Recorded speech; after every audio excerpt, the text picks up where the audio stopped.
Next, I ask Angela Chang to share her motivations for science and help present the award to Dr. Borla and Pfizer.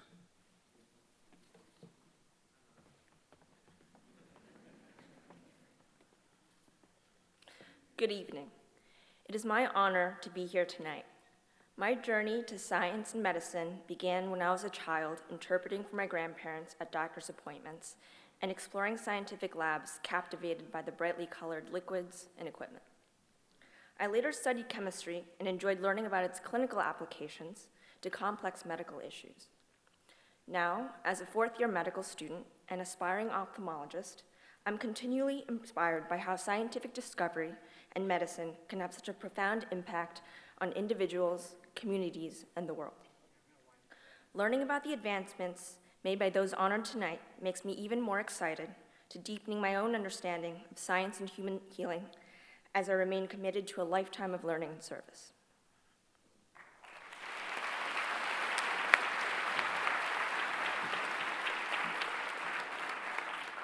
Thank you, Angela. Now, let us welcome Albert Borla, Chairman and CEO of Pfizer.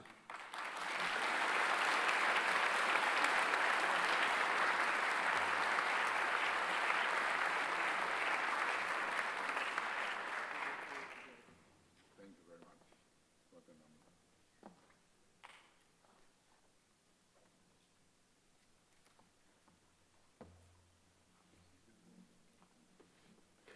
Thank you, Albert, once again.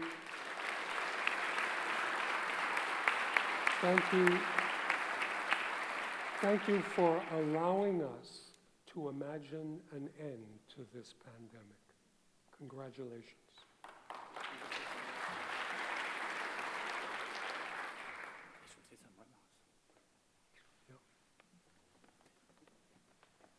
Thank you.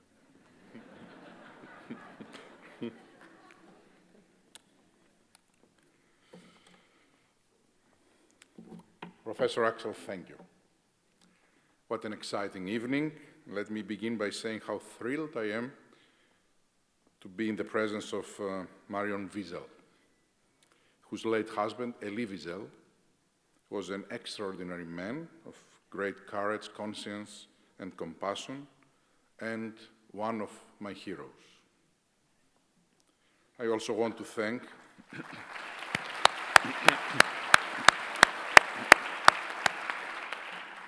the Galien Foundation for this incredible honor, which I proudly accept on behalf of Pfizer's 80,000 talented and purpose-driven colleagues around the world.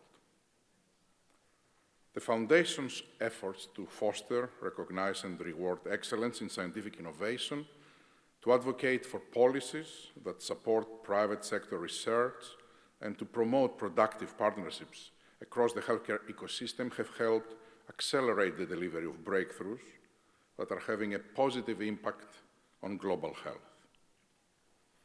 And of course, I want to congratulate my fellow recipients of the 2021 Roy Vagelos Pro Bono Humanum Award for Global Health Equity.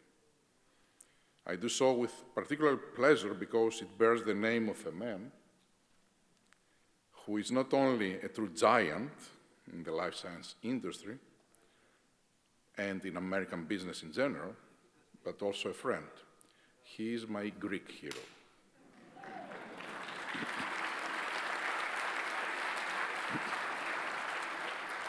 It is impossible to overstate the magnitude of what has been accomplished in the fight against COVID-19. In response to what is arguably one of the most serious public health challenges in human history, the life sciences sector cast aside old and time-consuming ways of thinking and working internally with each other and with government regulators. Doing so enabled us to develop and deliver safe and effective vaccines and treatments in record time. As a result, millions of lives were and are being saved as we speak. And you may have noticed that I said it is one of the most serious public health challenges, not was. as much as we have accomplished to date, our work is not done.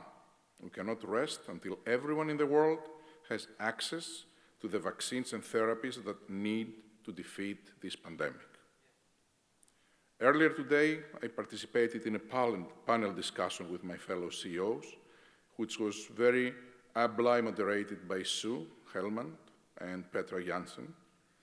And it is, if there is one thing on which we all agreed, it is this: the life-changing medicines and vaccines our companies develop won't do anyone any good if they do not get to everyone who needs it. And so, I would urge everyone here tonight that while we celebrate our achievements, we must also remain steadfast on our commitment to ensuring access to innovation for everyone, everywhere. Let me close by thanking my fellow colleagues at Pfizer for stepping up when the world needed us the most. I also want to thank my family for their love and support, particularly my beloved wife that is sitting here, that was kind enough to tolerate me during this pandemic, being home and working next to her kitchen. And thank you for the honor you have bestowed on Pfizer this evening. It is one that all of us at the company value and appreciate. Stay well, everyone.